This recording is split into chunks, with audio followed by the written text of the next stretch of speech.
His role was to move a lot of blow. Ask him his dream, what does it mean? He wouldn't know.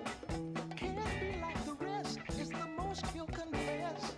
But the time's running out and there's no happiness. Ooh, Superfly. You're gonna make your fortune bye-bye. But if you lose, don't ask no questions why. The only game you know is do or die.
Hi, team.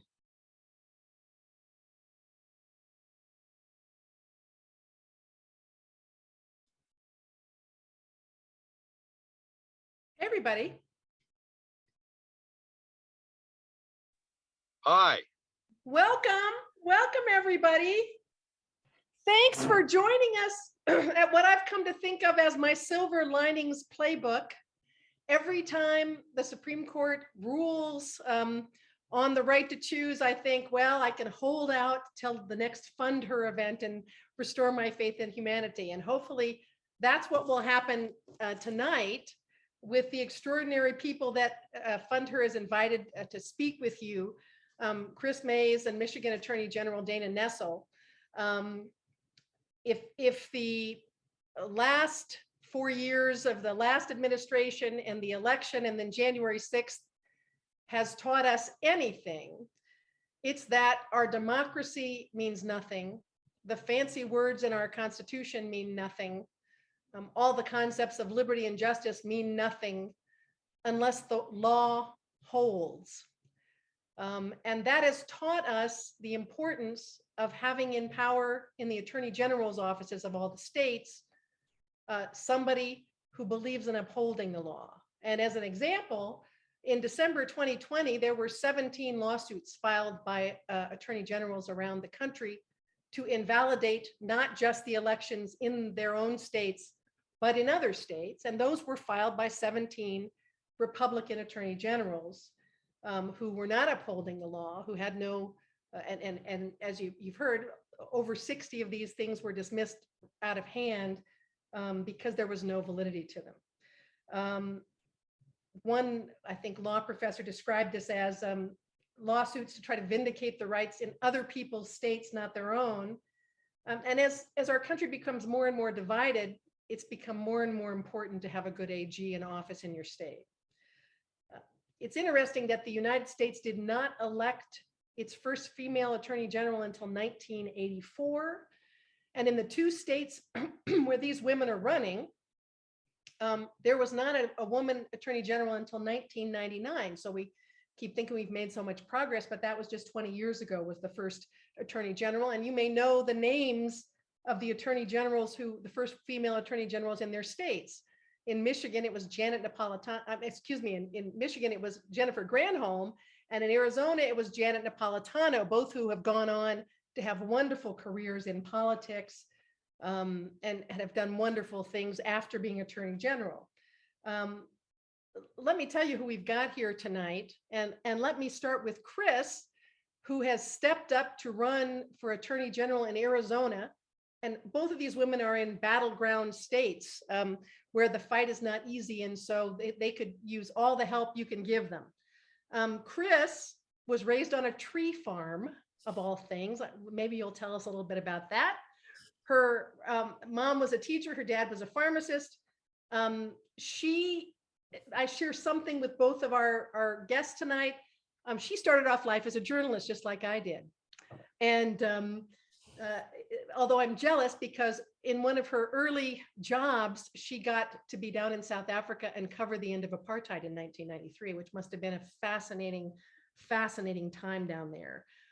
She came back and she got involved, not just in journalism, but and I don't know if this was how you got involved, Kris, but she started covering the John McCain campaign for the presidency and was following him around. And from there, became Janet Napolitano's press secretary and got involved in politics and has been a Republican, but she didn't leave the Republican Party. I like to think that the Republican Party left her, Kris. Is that kind of how it went? Yeah. That's accurate. Yeah. And was a utility water, on the Arizona Corporation Commission and did all kinds of what we now think of as progressive things, but in those days you just thought of that's the right thing to do, including utility water conservation and to stop utilities spending on corporate bonuses and on advertising and doing what good public servants should do. And now she's stepped up to run for AG and has announced. You've probably heard of Dana Nessel because she's been out there in front on some of the things that are going on, all the crazy things that are going on in Michigan. Dana, I don't envy you dealing with some of those folks out there. I hope they haven't, some people haven't started stalking you yet like they were stalking your governor. She and I share a background as being a criminal prosecutor. That's how I started off life too, was prosecuting violent crimes. And Dana prosecuted shaken baby cases, abuse cases, and then left there to go and become a civil rights attorney prosecuting police shooting cases. And in her private practice, has made some of the most incredible strides in Michigan on LGBTQ laws, including challenging that a non-biological parent in a same-sex couple could have custody rights in their children, and challenging the bans on adoption for same-sex couples. She has just been a shining star there in Michigan, and now is running again. So Dana Nessel, ladies and gentlemen. And we are going to ask questions. The first question is going to be of both of them. And we can start with you, Kris. And the question is, because I'm not sure everybody knows what AGs do. And so the question has two parts. Why should voters care about who wins for attorney general in their state? And what is at stake in each of your states when it comes to things like voting rights, climate justice, social justice, and reproductive freedom? And Kris, why don't you start with that one? Yeah, sure. I mean, great question. And I'll start with the second part, which is, I think the reason we're here, which is, I think to make the argument that these attorney general races, may very well be the most, I would argue, the most important races in our country right now.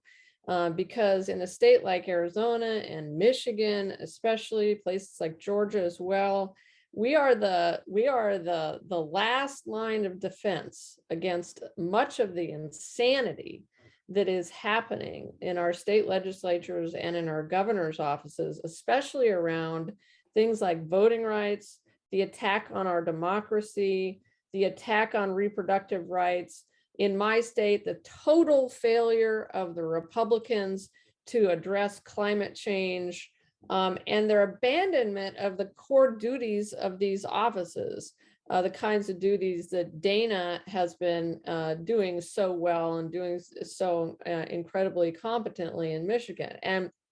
And so, for instance, Arizona is on the front lines of the attack on democracy.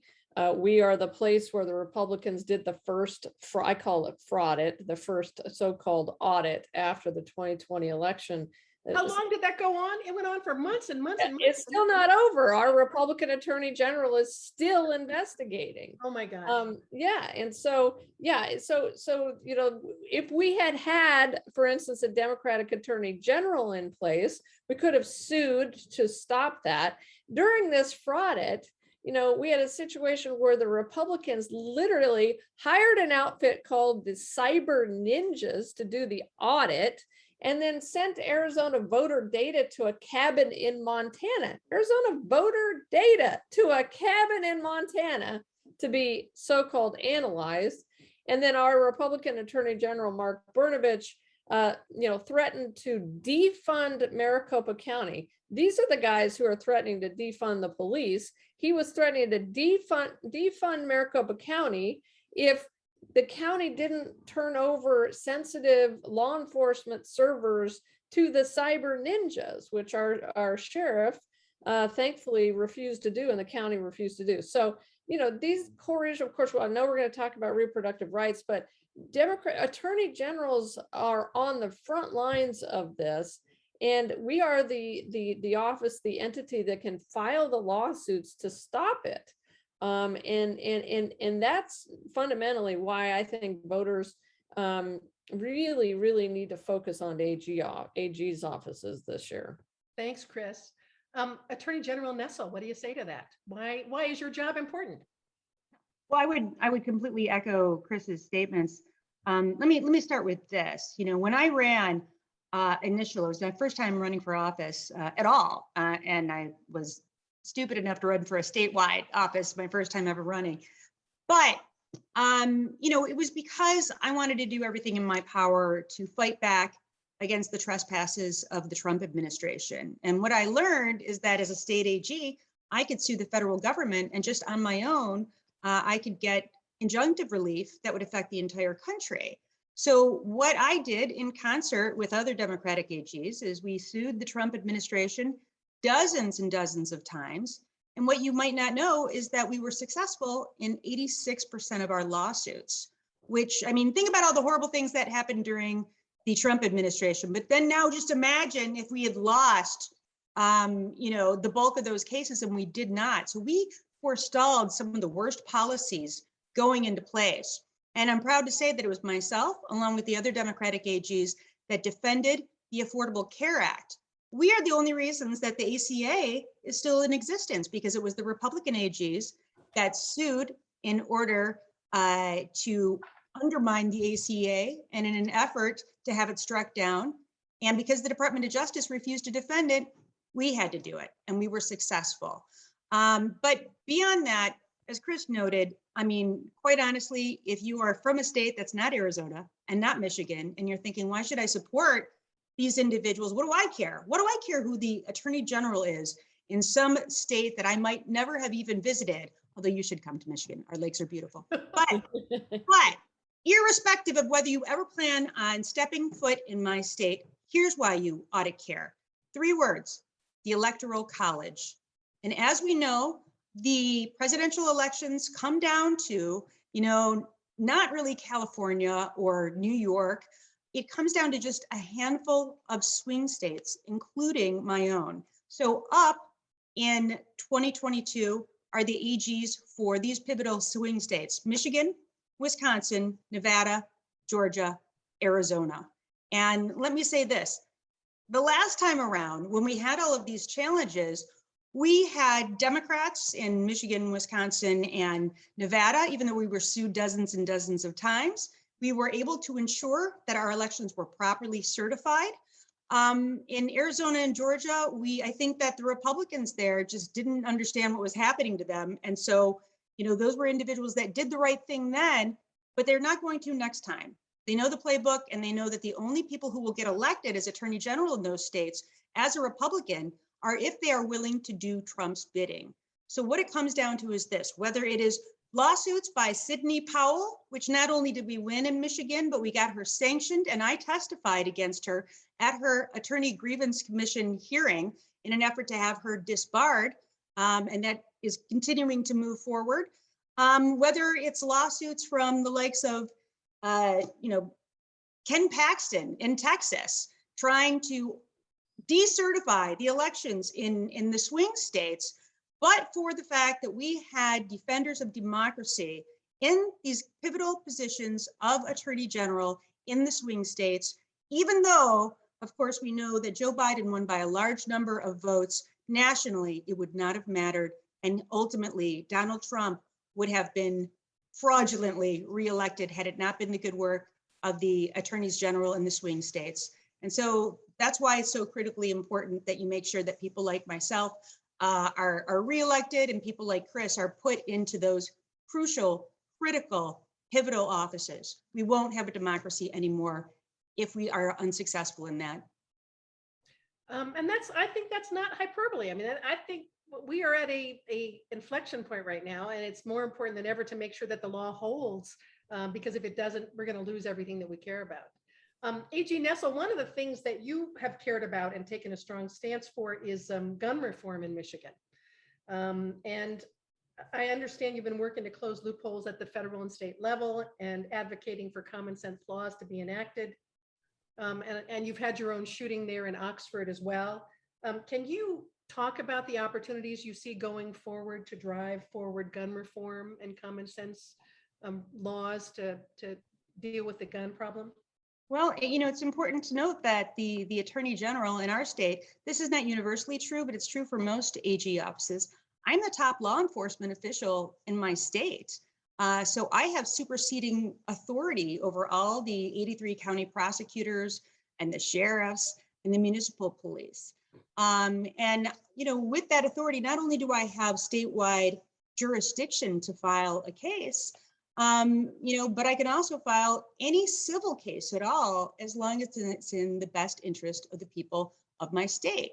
And so that means a number of things. That meant, issuing AG opinions that are binding on state agencies as it pertain to open carry of weapons at the polls to intimidate voters, or whether it had to do with banning guns in our Capitol building, which many of you saw happen as really sort of a trial run at the Michigan State Capitol in Lansing, leading up, of course, to the events of January 6th in our nation's capital. What I've been doing since the Oxford event is, I'm launching my own investigation, and we are working really hard to get common sense gun laws that involve parents having to safely store and secure weapons from, say, their 15-year-old children and not have unfettered access to them, and if so, to make that a felony offense.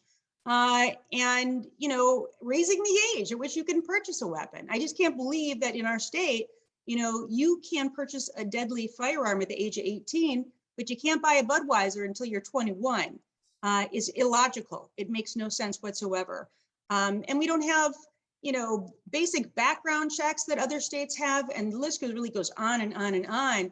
But I have a unique voice in this situation based on the fact that I am the top law enforcement official in the state, and it's really invaluable in terms of helping to try to sway public opinion and move the needle, both from a regulatory standpoint and also in terms of the things that we support legislatively. Wonderful. Wonderful. Kris, I know you've sort of centered climate change, and we're in completely different places. There's plenty. If we could just get some of that water from Michigan, we'd be okay out here in the Yeah, West. Dana, can we borrow your water, please? No kidding. Whole other conversation we should definitely have. Yeah, and you focus that as your priority issue in Arizona, from droughts to pipeline explosions, and have framed this as, I think correctly, an existential threat. Similar to what AG Nessel has done in Michigan on common sense gun reform, how do you plan to tackle climate-related issues in Arizona and here in the dry West? Yeah, people may not think of Attorney General's office as the first place to take action on climate change, but they really are places where you can do this work. Our Attorney General's office, maybe not all, but our Attorney General's office has an environmental division, and out of which we believe we can do this work. Randy, as you mentioned, we are facing an existential crisis around climate, and in particular around water and our air quality issues. And we have a state where groundwater supplies are dwindling. Lake Powell is experiencing precipitous declines in water levels. It is nearing what they call dead pool status. And if Lake Mead, I should say, and Lake Powell is affected as well, but if Lake Mead reaches dead pool status, that essentially means the Southwest and southwestern states like Arizona especially can no longer take water supplies, or will be severely restricted in taking water supplies from Lake Mead. And we depend on these lakes.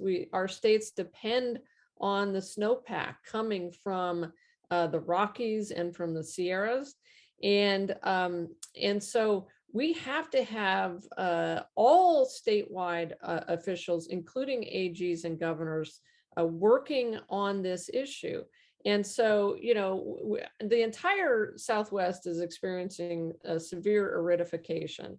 And so that's my plan. I plan to immediately on day one hire essentially a climate czar to lead the environmental division. I will beef up the environmental division and look for every possible opportunity to take action on this issue, including becoming more involved in the Colorado River adjudication process, including more becoming involved in advocating for conservation measures at our legislature and in the governor's office and in the state agencies that I will represent as Attorney General, and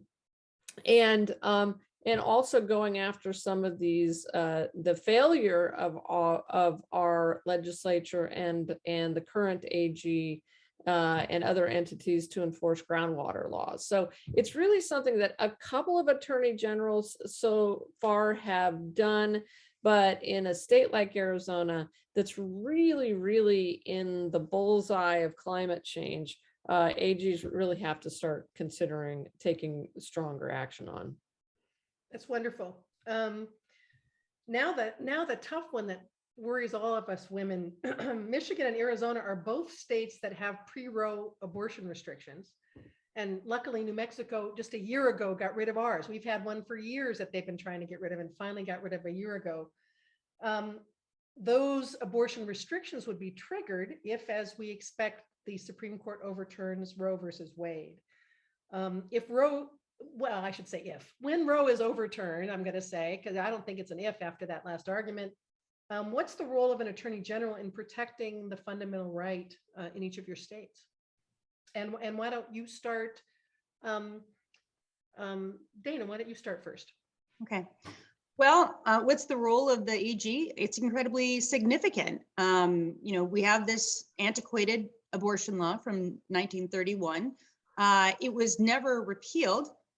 It was simply made unenforceable due to, of course, the Roe v. Wade decision. But as soon as Roe falls, that law will spring back into effect. And the agency that is best suited to enforce that law, should one want to do that, is the Department of Attorney General. We have the most in the way of resources. We have access to the agencies for licensing, and that oversee physicians' offices. So whether it has to do with issues related to malpractice insurance for those physicians, whether it has to do with licensure for those physicians, or for anybody who would be a healthcare practitioner or a health practitioner's office. Should you have the wrong person in place, you could literally abolish, the ability, eradicate the ability for any of these OBGYNs to practice at all if they perform abortions. But moreover, it's a 4-year felony in our state. So it means not only the way that the law is written, in the past, generally speaking, both doctors and women would go to prison, but for different reasons. The physicians for performing the abortion, and the women in the event that they failed to cooperate. So if they didn't honor a subpoena, they would be locked up in criminal contempt. But due to changes in medical care, because a woman can self-administer a pill that will cause her to have a miscarriage, women, I think it'll be argued, can also be prosecuted directly because they're the ones who are administering the procedure, right? The abortion. And so what my 3 Republican male opponents have indicated is that they will aggressively prosecute this law. So, we have millions and millions of women in our state that are of childbearing age. And what I see happening is mass casualties and deaths to women that are not wealthy enough to afford to be able to drive or fly to another state. And that includes, by the way, women who have very, very necessary medical procedures. It's every woman's right to choose as to how she wants to handle a pregnancy. But for many women, it's not really a choice because they'll die. Something very, very traumatic will happen to them physically if they're not provided with various different types of procedures. But those will be largely illegal under the law. And in fact, I think doctors will be so afraid if they know they have a state attorney general that's prosecuting those cases, they absolutely will just not perform them, even if it means that women become very ill or they die. So we'll go back to the pre-Roe days that were very, very dangerous for women. And, having a state AG say, I absolutely am going to protect women's health. And what that means is not subpoenaing, not getting search warrants to go into healthcare, not into Planned Parenthood, not subpoenaing records so that I can see exactly what's going on in an office, and understanding that those are decisions to be made between a woman and her healthcare provider. And so that will stop women from dying in my state. That's the long and the short of it. Yeah, that's wonderful. I ask people the rhetorical question: what could possibly go wrong when you force women to have children they don't want? And those of us who remember the days before Roe versus Wade remember, homeless women and children because they couldn't afford their kids, and kids being abused. I know AG Nessel, how you started out is helping out abuse victims, but a lot of that's because the children weren't wanted. But let's hear what's going on in Arizona. Yeah, totally want to echo what Dana said. Our states are very similar in that regard. Dana, our laws outline abortion date to territorial days in Arizona. So pre-Constitution and pre-1912, one would imprison doctors who perform an abortion. The other would imprison women who receive Arizona to receive an abortion or seek one out. And so this is a huge issue. And I totally agree with Dana. If we have these Republican AGs in place, it's clear that doctors and women will be fearful of literally being prosecuted under these laws. Now, my position as is a candidate for Attorney General and would be as Attorney General is that Arizona does have, and it's one of the states that has an express right to privacy lodged in our Constitution. And so I would take the view that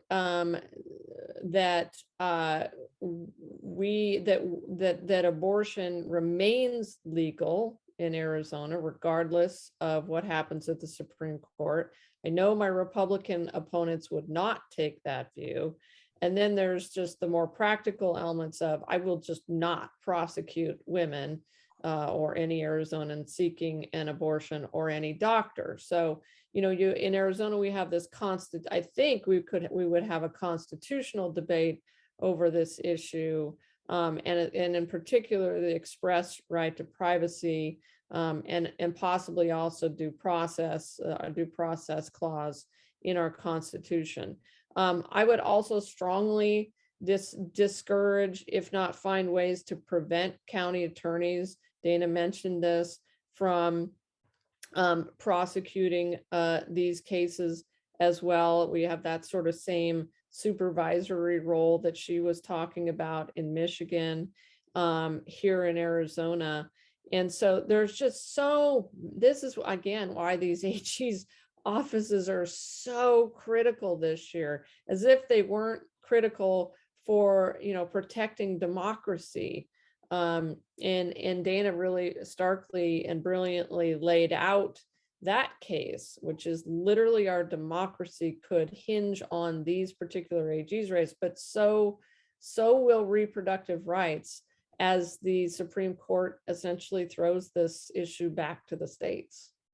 Well, it helps Arizona, but doesn't help Michigan women much. But we are beefing up our reproductive services here in New Mexico, because we're starting to get people already from Texas flooding into New Mexico, and it's a long way to come from Michigan, though. Well, and I think, Randy, I think that points out the huge problem here with this, which is women with means will be able to go to New Mexico, right, or go to California or Colorado, or whatever place doesn't outlaw it. But, you know, the women who can't afford abortions will be stuck. And those disparities are just unacceptable and not right in this country. yeah. And, you know, I think this, you know, really does in a lot of ways put Republicans in a box. I think Republicans are both gleeful and fearful of this, because they know darn well that independents in Arizona don't agree with this. Women just in general, regardless of their political stripes, don't agree with this. And 1/3 of the voting electorate in Arizona are independents. And they are not in agreement that Roe should be overturned. Yeah, well, I'm glad both of you women are running. We're almost out of time, so we've got 1 minute for the last question for each of you. There have been efforts in both Arizona and Michigan to ban what's referred to as the gay or trans panic defense. That's when somebody attacks somebody or shoots somebody and kills somebody, says, I was afraid because they were gay, they were coming on to me. And it's essentially legally sanctioned discrimination against LGBTQ individuals. Can you both share some insights on that effort and why it's important to eliminate the gay panic defense? And why don't we start with you, Kris?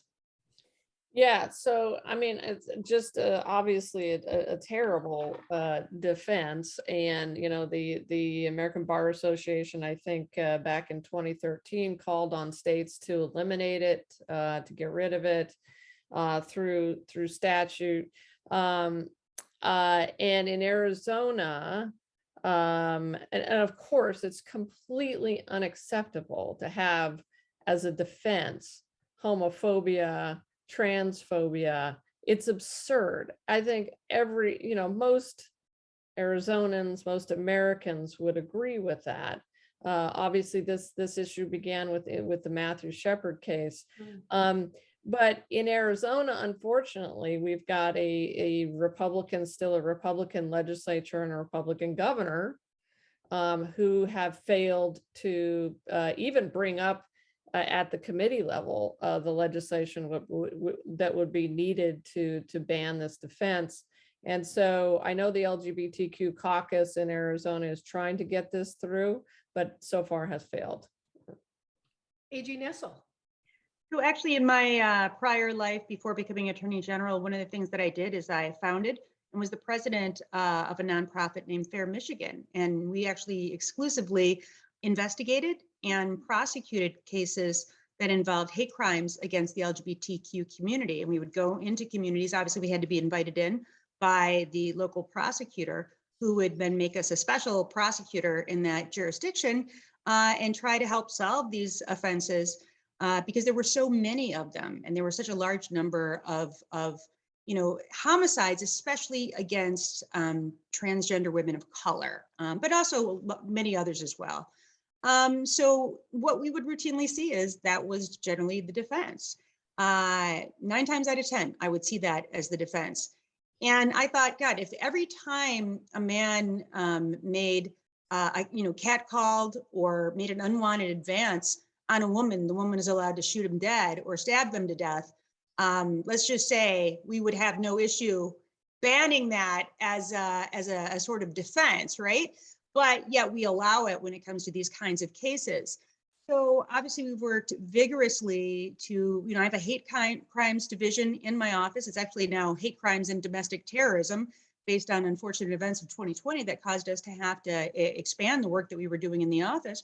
But one of the things that I'm doing is I personally am going to be arguing a case this spring that should, if we're successful, at long last include sexual orientation and gender identity in our state Civil Rights Act, which still does not. You can still deny a same-sex couple the right to get a cup of coffee or eat at your restaurant. You can still turn down the child of an LGBTQ person or a same-sex couple if you are a pediatrician and you don't want to treat a gay or lesbian couple's child when they are sick. And so that will change after this case, and I'm humbled and honored and very excited to be able to personally argue it before our state Supreme Court. So there are so many things that you can do as an attorney general to directly, because for 30 years there's been legislation in order to expand civil rights for the LGBTQ community. It's failed every single time, but because frankly, I'm the attorney general in this state, we found cases on point, we argued them, and now we're going to the Supreme Court in our state if we're going to change the law for over 10 million people that live in our state. And with my predecessor AG, I can guarantee you that would not have happened. It matters who your state AG is. It is a big deal. We are this independent branch of government that has the authority to do all kinds of things that even if you have a terrible legislature, even if you don't have the right governor, the AG can do all kinds of things to make a real meaningful difference in our respective states. That, I think, proves the point. And I will say to both of you, what we're doing here in New Mexico is trying to get a rule of evidence passed, sort of like the protection for rape victims, because I think it's easier sometimes to go through the court system to get the gay panic defense eliminated with a rule of evidence rather than a case law in conservative states.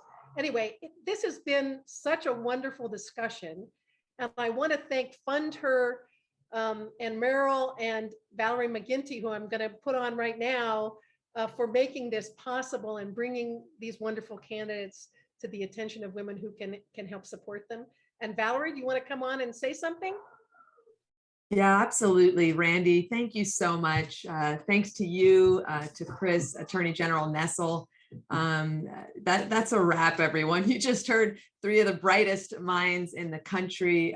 Randy, we feel so lucky to work with you, and Fund Her is so proud to stand with you, Kris and Dana.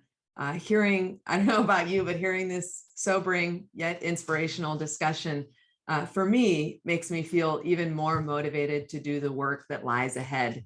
In 2022, we'll be providing critical funding to women who are running to break records here in California and to flip states blue, including Arizona, Iowa, Michigan, and Minnesota.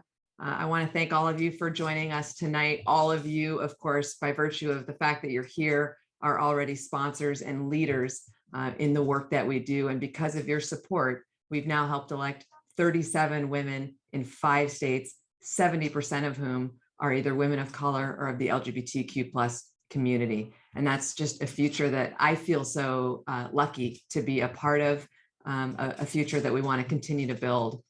As the African proverb says, if you want to go fast, go alone. If you want to go far, go together. And we need to go far. And I am so grateful to be doing this work together with all of you, because as one of the most famous women lawyers, RBG, said, women belong in all places where decisions are being made. And here at Fund Her, we know that we have the power to put them there. So go out, have a great night, a wonderful holiday season, and rest up so we can go kick some butt in 2022. Thank you so much.